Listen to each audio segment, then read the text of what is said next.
Bom dia a todos. Eu aqui com vocês, professor Humberto novamente, e no nosso modelo EAD aqui, modelo esse temporário, eu espero, nós vamos dar continuidade ao nosso conteúdo aí na disciplina de pré-clínica, na área de periodontia do segundo ano da Unicesumar, tá? E seguindo o nosso cronograma, pessoal, em aulas anteriores, vocês tiveram aula da professora Lívia, do professor Jonas, conversaram sobre anatomia, instrumentais, instrumentação. E seguindo aquele cronograma que foi passado para vocês, hoje nós vamos conversar sobre controle mecânico e químico do biofilme, né? E como eu já falei para vocês em outros momentos, as nossas aulas elas são embasadas principalmente no livro do Linde, né, um livro esse muito bom que está disponível lá na biblioteca. Então é um livro que eu recomendo. Além do Linde, o livro do Carranza é muito bom também. Tá? Então se baseie nesses dois livros para as nossas aulas, tudo bem? E antes de nós começarmos, pessoal, eu quero mostrar para vocês um pouco da antiga classificação da doença periodontal. Assim como na nova classificação, nós temos, né, um grande grupo de doenças periodontais que são causadas justamente por conta da presença do biofilme, né? Então vocês já viram em aulas anteriores, nas aulas de etiologia e tudo isso, que grande parte das doenças periodontais elas são induzidas por biofilme, ou seja, pelo acúmulo bacteriano, né? Então, nós conversamos em outros momentos que um paciente ele pode ter aquele quadro inicial da doença, né? Um quadro relativamente simples de se resolver, né?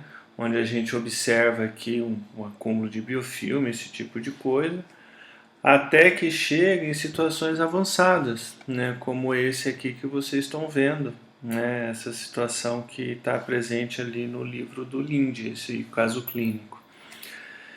Então a gente tem casos avançados de doença periodontal, como essa que vocês estão vendo, onde frequentemente a gente vê o quê? A presença daquele cálculo mineralizado, aquele biofilme mineralizado, né? A gente vê situações, como eu falei, em grande parte das doenças periodontais que são induzidas por biofilme, né? Então, o acúmulo bacteriano desencadeia a doença periodontal, né? Pensando nisso, pessoal, é óbvio que o controle adequado do biofilme é fundamental para a manutenção de saúde, né?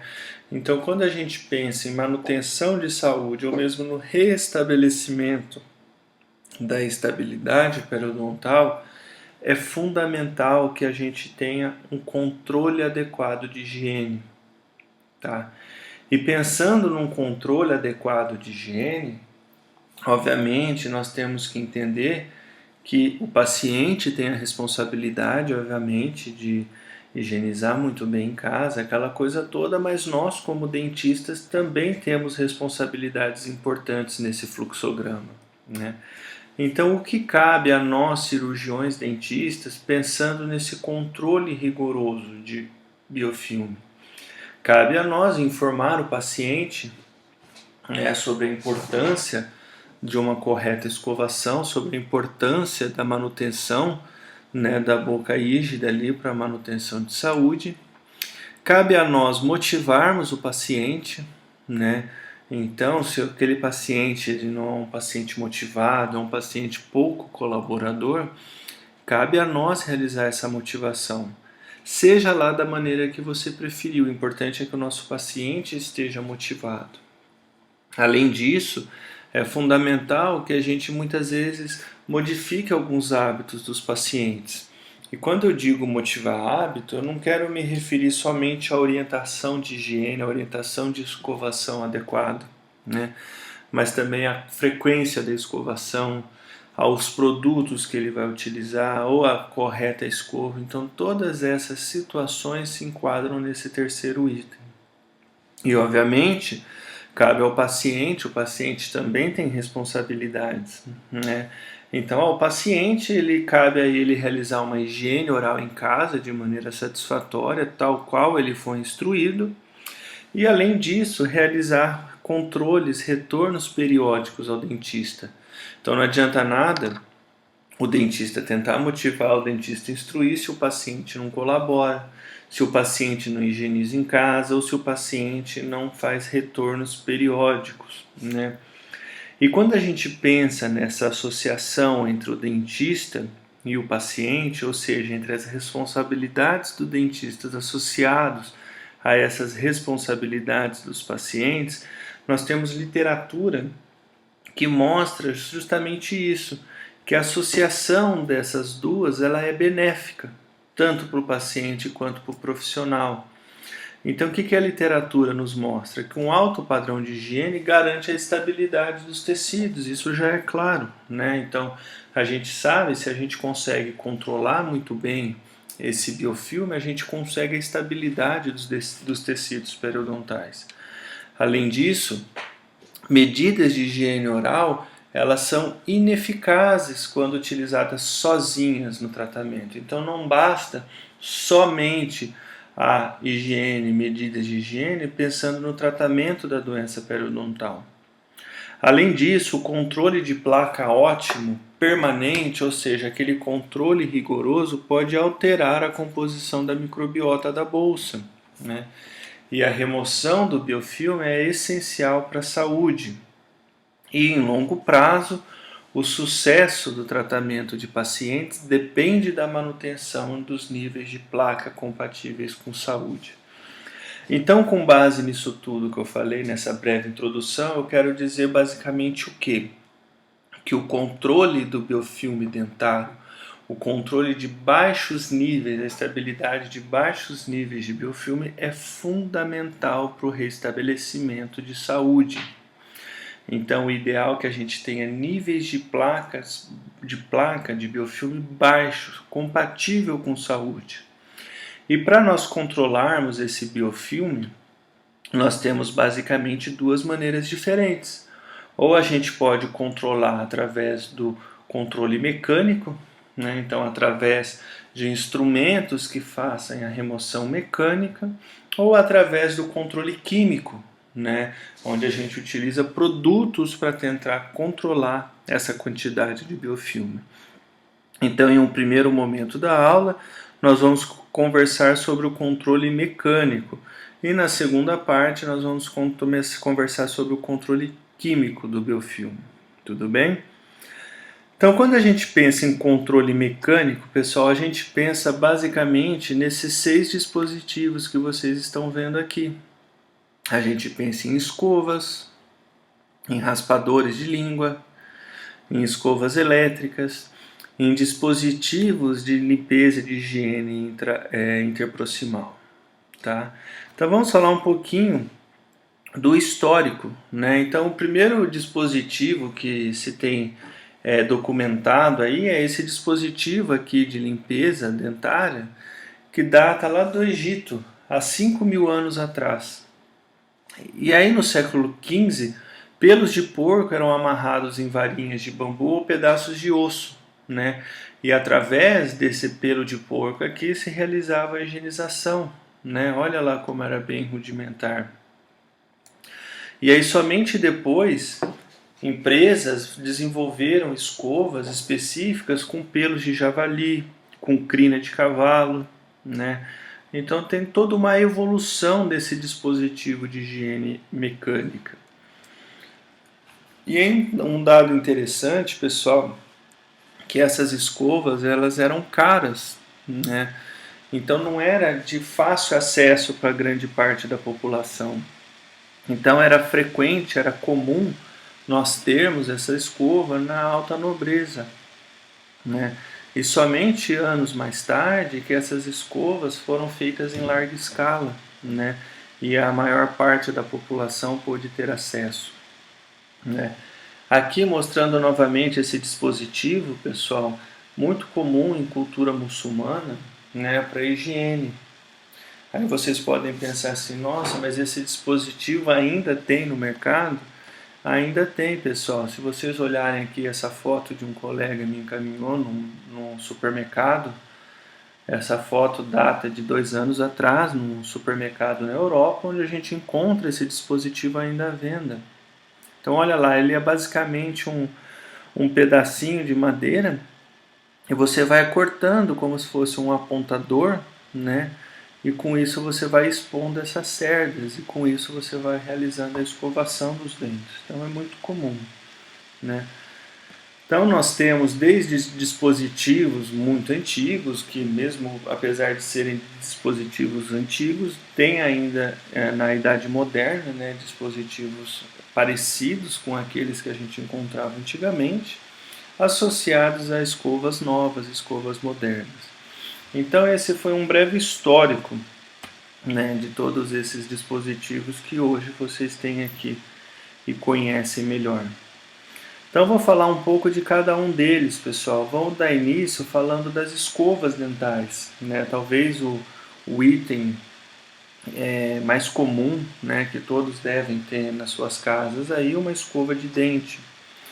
Então o que a literatura nos mostra? Que o resultado da escovação, ela depende basicamente do desenho da escova, ela depende da habilidade do indivíduo, né, de quem está escovando, da frequência com que está realizando essa escovação e do tempo da escovação. Então, basicamente, esses são os 4 pontos que influenciam, né, na qualidade da escovação. Então, pensando nesse primeiro item, no desenho da escova, qual seria a escova dental ideal, né? Então, o que a gente considera como uma escova ideal? E segundo o workshop europeu, né, de controle de placa, a gente pensa, pessoal, que uma escova ideal deve ter essas 5 características. Então, primeiro ponto, tamanho de cabo apropriado. Então, é fundamental que o tamanho do cabo da escova seja apropriado para a idade e para a destreza do indivíduo. Então, não adianta nada você ter uma escova pequenininha para um indivíduo enorme, com uma boca imensa. Assim como não adianta nada você comprar uma escova de dente enorme para um indivíduo pequeno, com uma boca pequena. O tamanho da cabeça da escova deve ser apropriado, então é o mesmo princípio. Não adianta você ter uma cabeça da escova enorme que nem consegue acessar ali as regiões, as áreas posteriores. Os filamentos da escova, pessoal, deve ser formado de poliéster ou de nylon com extremidade arredondada. Então, pensando naquelas cerdas da escova, a gente pensa o quê? Em cerdas com extremidade arredondada. E além disso, essas cerdas devem ser macias, né? Isso por quê? Justamente para não machucar, não danificar o tecido, né? E além disso, o desenho dessas cerdas, o modelo, deve aumentar a remoção do biofilme nos espaços interproximais. Então essas cerdas, esses desenhos das cerdas devem ter um formato tal qual consiga auxiliar na remoção de biofilme nos espaços interproximais e ao longo da margem gengival, né? Então aqui, pessoal, pensando nisso, a gente pensa basicamente no quê? Que a melhor escova é aquela que se adapta muito bem, né, às características do indivíduo. Entretanto, a melhor é aquela que é usada adequadamente. Então não adianta nada você ter uma escova que contemple todas essas características se o indivíduo não usa adequadamente. Então essa frase eu acho muito interessante. A melhor escova é aquela que é usada adequadamente. Então aqui nós temos diferentes desenhos de diferentes escovas. Então aqui nós temos diferentes cabos de escova. Aqui nós temos cerdas de diferentes tamanhos. Aqui cabeça pequena, média, grande, né? Aqui, pessoal, vocês podem observar que nós temos cerdas mais curtas associadas a cerdas maiores, aqui cerdas num único tamanho. Então todas essas são variações de escova, né? Qual você vai optar por escolher, é importante que você utilize aquela que você melhor se adapte. E o mais importante de tudo isso é o quê? Que você utilize a técnica adequada, né? Então, pensando em técnicas adequadas, o que vai determinar qual é a melhor técnica de escovação, né? A indicação, pessoal, desses métodos de escovação vai ser definida por alguns fatores. Então, primeiro, morfologia da dentição, tipo e gravidade, né, da destruição das doenças e a habilidade manual do paciente. Então não adianta nada você indicar uma técnica complexa, com movimentos complexos, se o teu paciente não tem destreza manual para realizar aquele movimento, né? Ou ainda, não adianta você indicar uma técnica de escovação relativamente simples, que contemple mais a parte da coroa do dente, e um paciente que tem perdas ósseas severas, né? Então tudo isso tem que ser levado em consideração. Pensando nisso, pessoal, diferentes técnicas foram desenvolvidas com o passar do tempo.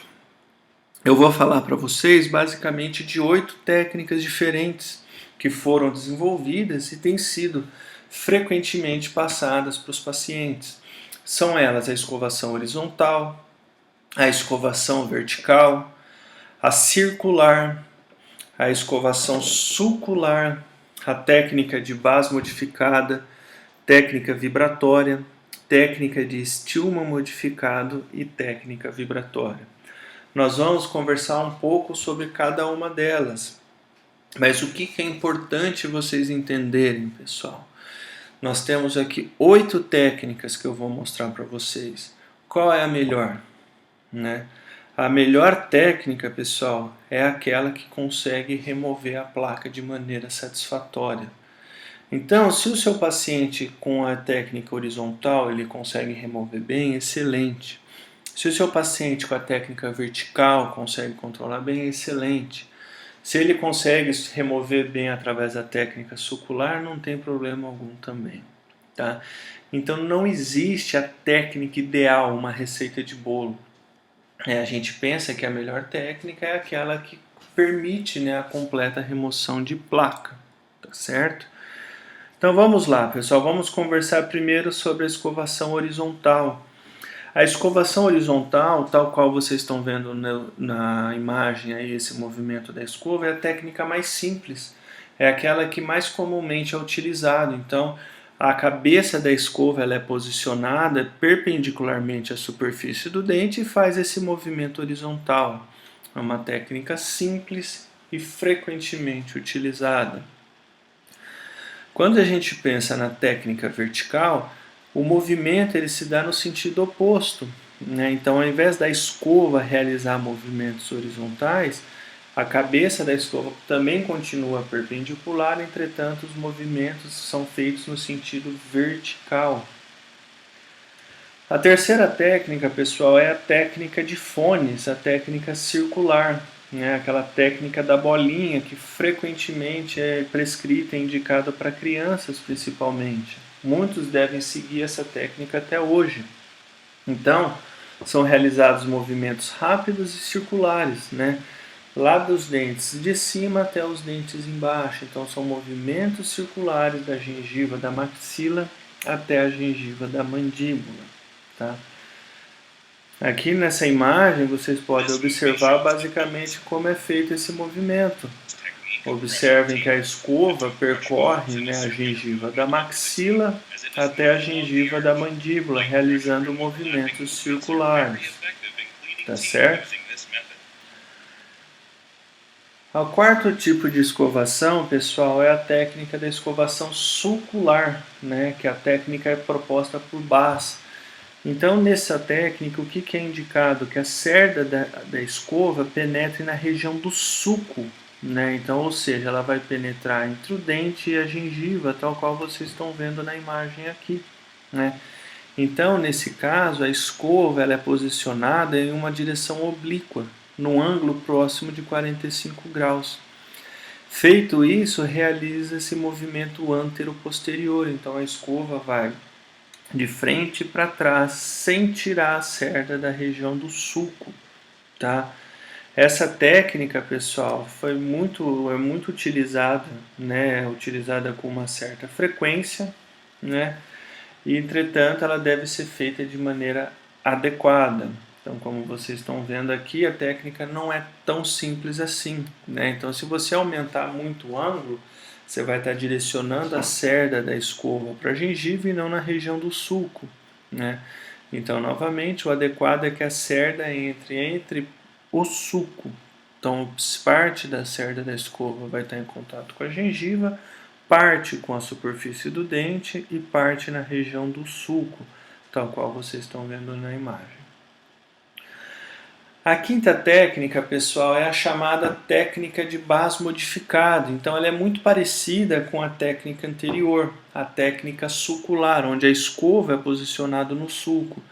Entretanto, nessa técnica, além daqueles movimentos antero-posteriores, a gente associa um movimento de rotação, né? Então, você posiciona a escova, a cerda da escova na região do sulco, faz o movimento antero-posterior, mas associa ao movimento de rotação. Então, igual vocês vão observar nesse vídeo. Então, aqui a escova faz o movimento, ó, no sentido de antero-posterior associado ao movimento de rotação. Tá claro? Então, essa é a técnica de Bas modificada. Feito isso, pessoal, a gente parte para a nossa sexta técnica, que é a técnica vibratória, ou também técnica de Stillman, né? Então, nessa técnica, a gente posiciona a escova numa posição oblíqua, voltado para o ápice da raiz, né, para o ápice radicular, e faz movimentos vibratórios, tá? E uma leve pressão, sem deslocar a escova da sua posição original, tá? Então, essa técnica vibratória, ou técnica de Stillman, ela era indicada inicialmente para um massageamento e estimulação das gengivas e a realização da limpeza das áreas cervicais. Feito isso, pessoal, a sétima e penúltima técnica que eu quero passar para vocês é a técnica de Stillman modificado. Então, tal qual as técnicas de Bas modificado, o que muda da técnica de Stillman para a técnica de Stillman modificada é o movimento de rotação.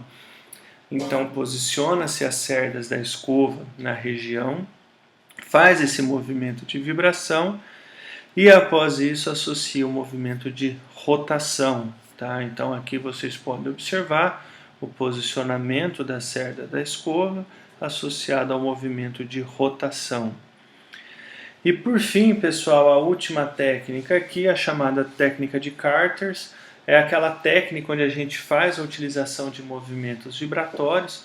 Entretanto, as cerdas da escova elas estão posicionadas num ângulo de 45 graus, mas não voltadas para a raiz, mas sim voltadas para a coroa dos dentes. Então observem que a angulação da escova ela se dá no sentido inverso. Então a escova não está mais posicionada de baixo para cima, no sentido coroa-ápice, mas sim no sentido ápico-coronal. Tá? Então essa técnica ela é bem indicada para limpeza de estimulação das áreas interproximais. Tá? Então aqui na imagem a gente consegue ver como esse tipo de posicionamento favorece a penetração das cerdas nos espaços interproximais.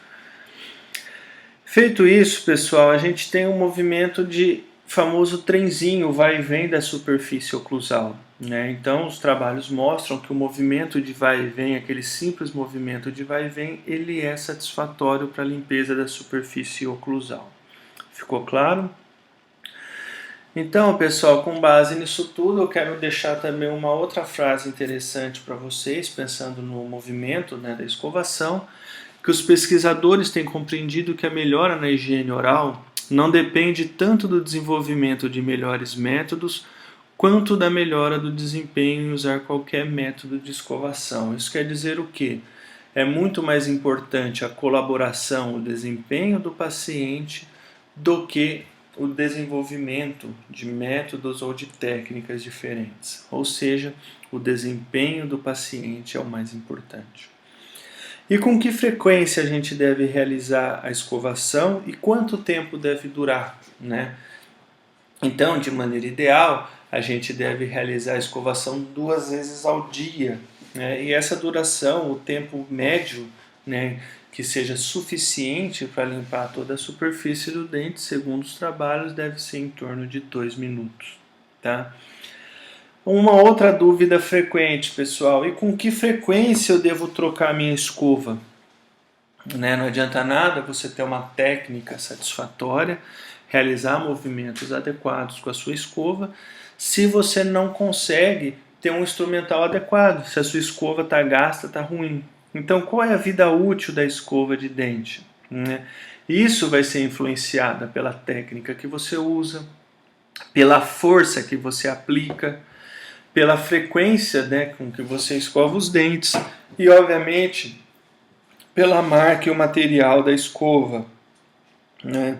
De maneira geral, pessoal, a gente deve substituir a escova de dente a cada 2 a 3 meses, tá? Esse é o tempo ideal de troca de uma escova de dente. Ficou claro?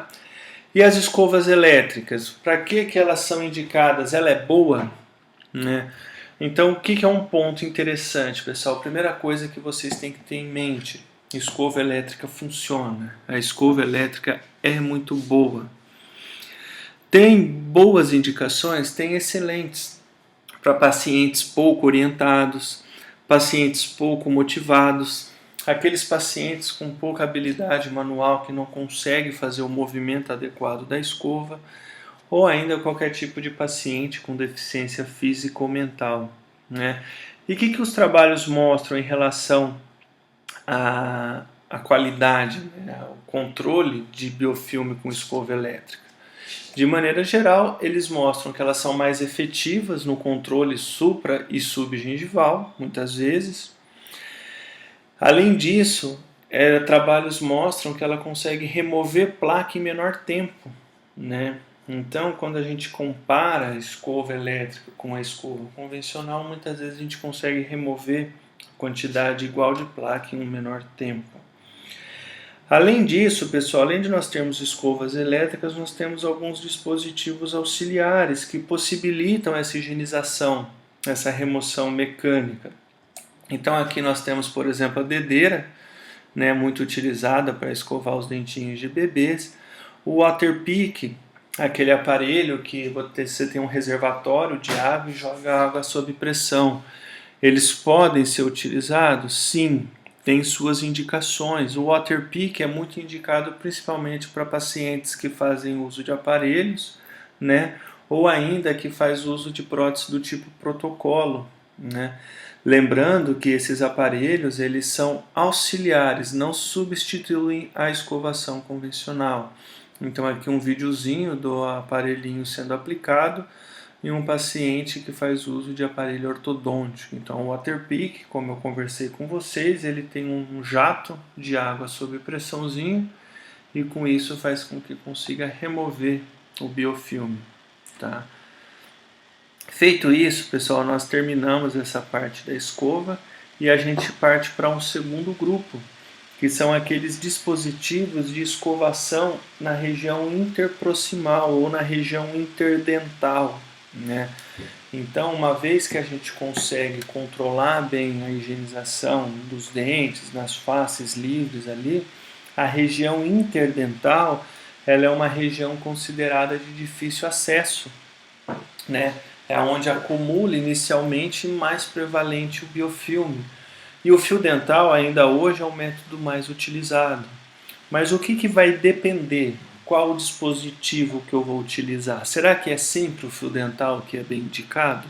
Então nós temos que entender que não, né?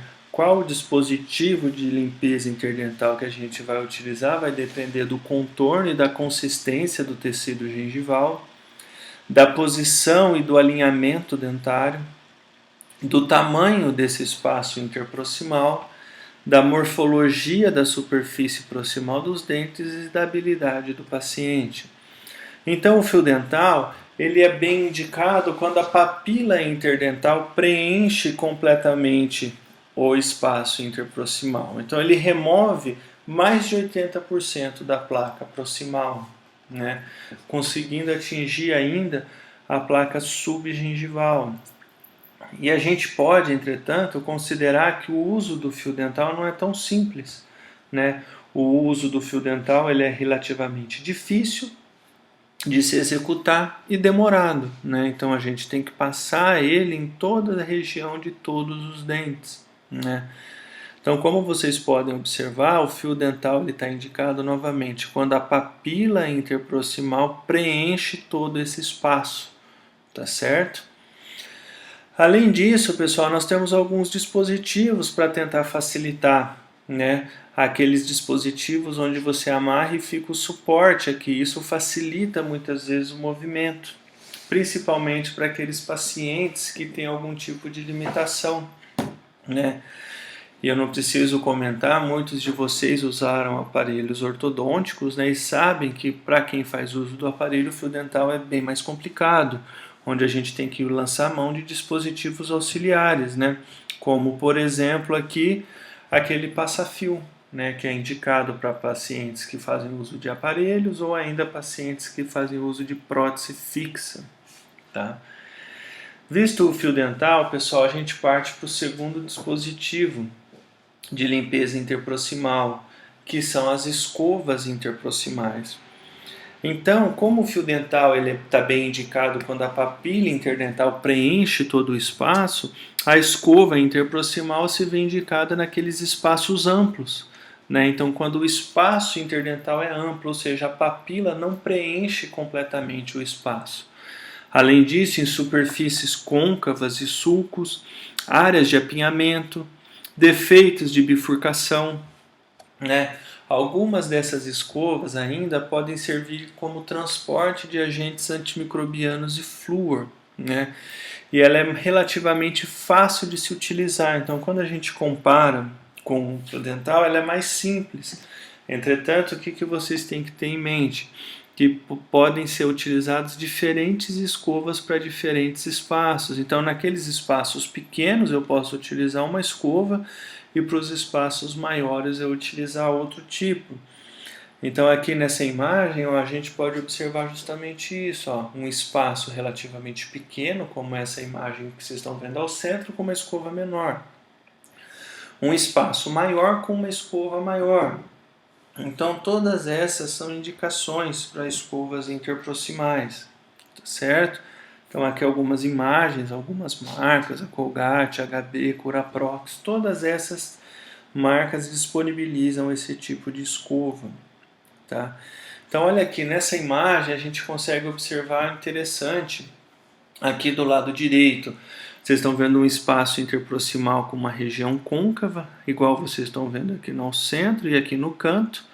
E aqui mostra justamente isso, ó, o fio dental nesses espaços côncavos, muitas vezes ele não vai conseguir acessar essa região. Então a escova interproximal, se usada adequadamente, remove muitas vezes mais biofilme em áreas de difícil acesso, que o fio dental não consegue. Além disso, nós temos aquela escovinha unitufo, né? Essas escovinhas como as que vocês estão vendo na imagem. Então elas são indicadas para aquelas faces livres e irregulares, como distais de molares, por exemplo, áreas de apinhamento e de recessões também, ou ainda áreas proximais de dentes isolados, tá?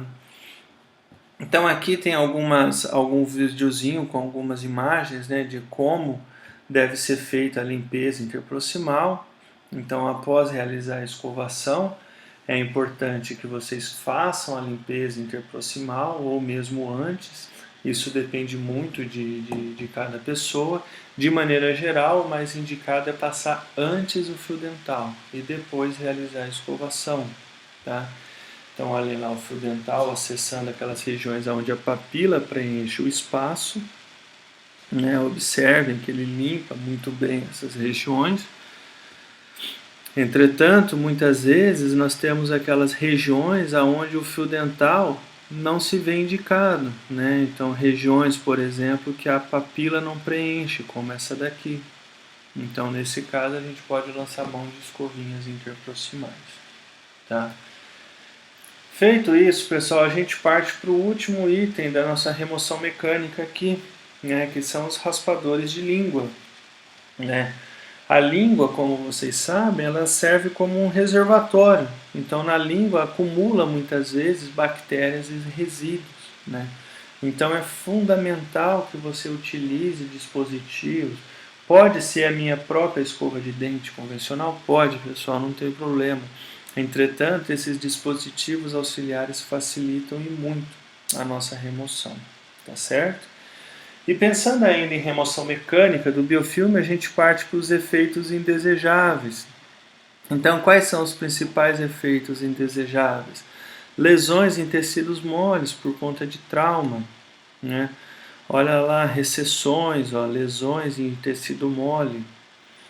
Além disso, pessoal, a gente pode lesionar ainda através de ulcerações, ó, como vocês estão vendo aqui, né? Ou ainda o uso, a força excessiva do fio dental pode machucar a gengiva, ó. Quando você aplica uma força além da indicada, muitas vezes você pode lesionar a gengiva. Olha essa imagem que interessante, ó.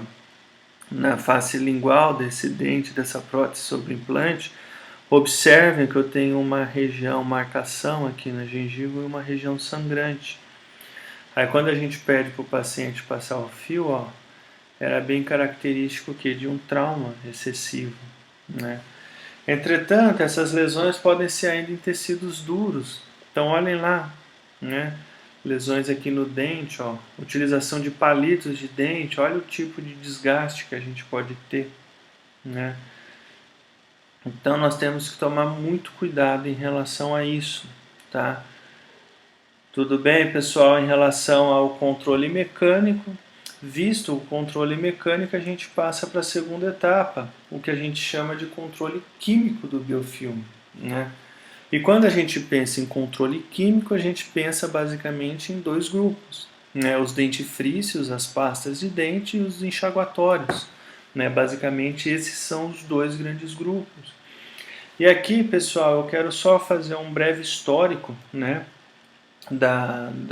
Dos dentifrícios. Esse é o famoso Colgate, né, que viveu de 1780 até 1857, né? E ele é uma figura importante porque ele foi o primeiro que comercializou, né, de maneira geral, os dentifrícios, né? Então data lá nos idos de 1800, né? Então, pessoal, o dentifrício é usado há mais tempo do que se imagina, né? Tem relatos, pessoal, lá de Hipócrates, ó, que já tinha uma receita um tanto quanto inusitada, mas que era indicada para remover, né, para fazer essa limpeza da região intrabucal. Então, pensando nos dois principais grupos de agentes químicos do controle do biofilme, a gente vai começar pelos dentifrícios. Os dentifrícios, eles possuem 11 componentes básicos. Então, dentifrício, uma pasta de dente, ele possui abrasivos, detergentes, princípios ativos, umectantes, flavorizantes, aromatizantes, espessantes, conservantes, solventes, corantes e edulcorantes. Então, o que faz cada um desses? Esse tipo de coisas não precisam decorar. Mas eu trouxe aqui para vocês, de qualquer maneira, a título de curiosidade, que um abrasivo são aqueles agentes de limpeza. Eles que vão ajudar no controle da pigmentação, né? Os detergentes, eles vão ser responsáveis por produzir espuma, e aí essa produção da espuma faz com que reduza a tensão superficial, né? Aí a gente parte para o terceiro grande grupo, e é aqui que talvez tenha a maior variação dos componentes dos dentifrícios, que são os princípios ativos. Então vocês frequentemente devem encontrar no mercado lá aquelas pastas de dentes que têm efeitos clareadores, ou ainda são as pastas de dentes indicadas para sensibilidade, esse tipo de coisa. Então isso que altera é o princípio ativo. Os umectantes, eles vão prevenir o ressecamento. Então, depois que você abre a pasta de dente, o que previne que ela não resseque é o umectante. Os flavorizantes são aqueles que vão dar sabor à formulação, né? Nós temos principalmente, mais frequente, aí menta, hortelã, esses que a gente conhece com frequência. Os aromatizantes, eles vão dar aroma, né? Então eles podem ser aromas cítricos, aromas balsâmicos, mas basicamente é aquele que vai dar aroma. Os espessantes, pessoal, eles vão influenciar na viscosidade, né? Então vão aumentar a sua espessura, então vai alterar essa viscosidade do produto. Os conservantes, o próprio nome diz, vai ter propriedade bactericida e fungicida, então previne, vai ajudar a conservar o produto. Os solventes, principalmente, é utilizado a água e o álcool. Os edulcorantes, eles vão eliminar aqueles sabores que são provocados pelos produtos. Então, muitas vezes a adição de abrasivos ou de detergentes causa, né, sabores indesejáveis. Então, os edulcorantes vão atuar nessa maneira. E por fim, os corantes vão adicionar cor à formulação. Então aqui nós temos diferentes imagens de diferentes dentifrícios. Não estou aqui para fazer propaganda de nenhum deles, mas vocês conhecem com toda certeza diferentes marcas. Tá? Qual que eu vou usar, qual que é melhor? Não importa, pessoal. O mais importante, como eu falei, é a técnica adequada. Uma técnica adequada é mais importante do que qualquer tipo de pasta de dente, qualquer tipo de escova. Feito isso, pessoal, visto a pasta de dente, a gente entra no segundo grupo, né, dos controles químicos do biofilme, que são os enxaguatórios. Né? E um enxaguatório, de maneira geral, que obtém as características ideais, ele deve ser bactericida, ele deve ser estável, ele deve ter baixa toxicidade, ou seja, apresentar segurança na sua utilização, deve ter alta substantividade, deve ter preferencialmente um sabor agradável, não ser inativado por células do organismo e não apresentar efeitos colaterais. Essas são as características que um enxaguatório ideal deve ter. Infelizmente, no mercado nós não temos um único enxaguatório que apresente todas essas 7 características, né? Mas dentro das limitações que nós temos, o que é considerado o padrão ouro é a clorexidina. Né? Então a clorexidina 0,12%, o famoso Perelgard, que é a marca comercial da Colgate, enfim, é o que é o considerado padrão ouro. Né? Então ele é estável, tem um amplo espectro de ação, e tem a substantividade alta, em torno de 12 horas. Então, o que a clorexidina faz? Ela tem ação bactericida inicial e ação bacteriostática prolongada. Tá? Então, é o que a gente considera, sem dúvida alguma, o melhor. Os trabalhos mostram que apresenta uma redução do biofilme de mais de 50%, né, e consequentemente a gente tem uma diminuição da gengivite. Tá? Então nós temos diferentes concentrações, 0,2, 0,12. Na grande maioria das vezes a gente encontra no mercado 0,12%. Mas professor, se a clorexidina é tão boa, por que eu não posso prescrever ela direto? Por que a gente não faz uso contínuo da clorexidina? Isso acontece, pessoal, porque a clorexidina ela traz com ela alguns efeitos colaterais, alguns efeitos indesejáveis. Mais comum, aquelas manchas acastanhadas nos dentes, né, em materiais de restauração e dorso da língua. Isso acontece porque a degradação da molécula da clorexidina ela vai liberar a paracloranilina, né, e isso faz com que aconteça essa reação de catálise. Tá? E isso faz com que precipite esses cromógenos. Então isso faz com que apareça aquelas manchas. Além disso, pessoal, a gente tem alteração de paladar. Né? Então muitas vezes o uso prolongado da clorexidina ela altera o paladar. O paciente relata que não sente tanto o gosto dos alimentos. Né? Pode acontecer ainda o estímulo da formação do cálculo supragengival e alguns relatos de reação alérgica. Então a clorexidina, apesar de ser muito boa, ser considerado o padrão ouro, nós não devemos fazer uso contínuo. Ah, professor, mas se eu quero fazer o uso contínuo, que tipo de substância eu posso indicar? Né? Uma das opções é o triclosan. O triclosan, que é esse bisfenol lipossolúvel, ele vai desorganizar a parede celular e também vai ter amplo espectro de ação. Né? Então a substantividade é relativamente baixa, entretanto, quando associado, ele tem uma substantividade alta. E os trabalhos mostram que ele reduz o biofilme em torno de 30% e a gengivite varia a redução de 20% até 75%. Então, quando a gente pensa em triclosan, o nome comercial que vocês frequentemente devem ver na farmácia é o famoso Colgate Plax. Né? O Colgate Plax é, sem dúvida, o remédio triclosan, aí, o enxaguatório mais frequentemente encontrado. Uma outra opção para uso contínuo são os óleos essenciais. Né? Então, aqueles enxaguatórios que se dá através da associação de óleos trazidos de essências naturais, como timol, mentol, eucaliptol. Né? Então, nesse tipo de óleo, nesse tipo de associação, a gente tem amplo espectro de ação. Então, atua em bactérias gram-negativas e gram-positivas. Também ruptura da parede celular. Né? Então, a redução do biofilme também se dá em torno de 20% até próximo de 60% e a redução da gengivite comprovada. Quando a gente pensa em marca comercial de enxaguatório por óleos essenciais, o mais comum é o Listerine. Né? Então, tanto o Listerine quanto o Colgate Plax pode sim ser feito uso contínuo, sem problema algum. Além disso, nós temos o cloreto de cetilperidínio, né? Então, que é composto por harmônio quaternários. Né? Então, apresenta uma concentração relativamente baixa. O cloreto de cetilperidina, entretanto, pessoal, não tem evidências na literatura do seu espectro de ação. Ele é relativamente incerto. Tá? Posso fazer uso? Pode, mas não tem aquela efetividade comprovada, tal qual o triclosan e óleos essenciais.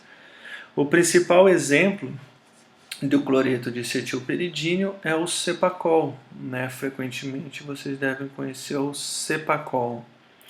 Além disso, nós temos alguns produtos naturais, né, que não apresentam resultados satisfatórios comprovados, mas que muitas vezes podem ser encontrados. Então, aqueles enxaguatórios com base de própolis ou ainda de sanguinarina, aquela planta. Né?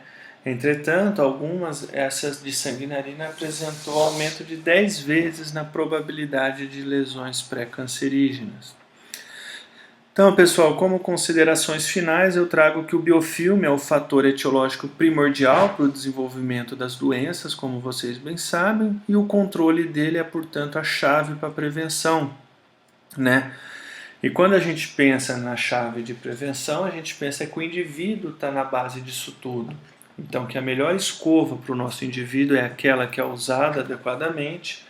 A técnica ideal é aquela que permite uma completa e rápida remoção do biofilme, e o dispositivo interdental é essencial. Entretanto, a gente só vai indicar devido às características intraorais. Então, nós não temos um único dispositivo.